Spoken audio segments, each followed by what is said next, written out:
everyone! Today's interview will be very special. They are here directly from Pygmalion. Let me see. Eliza Doolittle. Okay.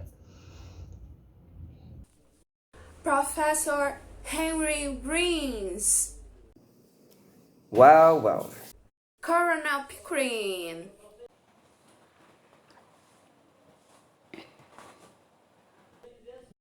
Mrs. Pierce.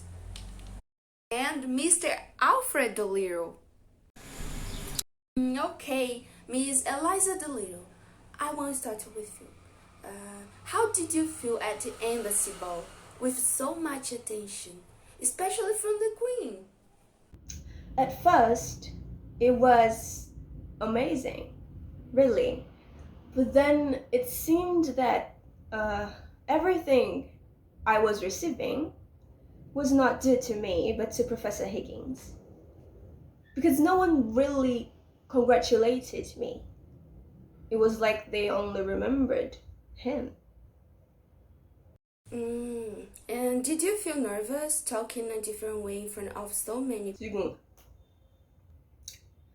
Yes, because if I made any mistake, I'd be judged. But if I had continued on selling my flowers, still in the innocence of the situation, none of this would really matter. People. Professor Rains, do you think your attitudes to Miss Doolittle were a little rough? When you say rough, you mean right.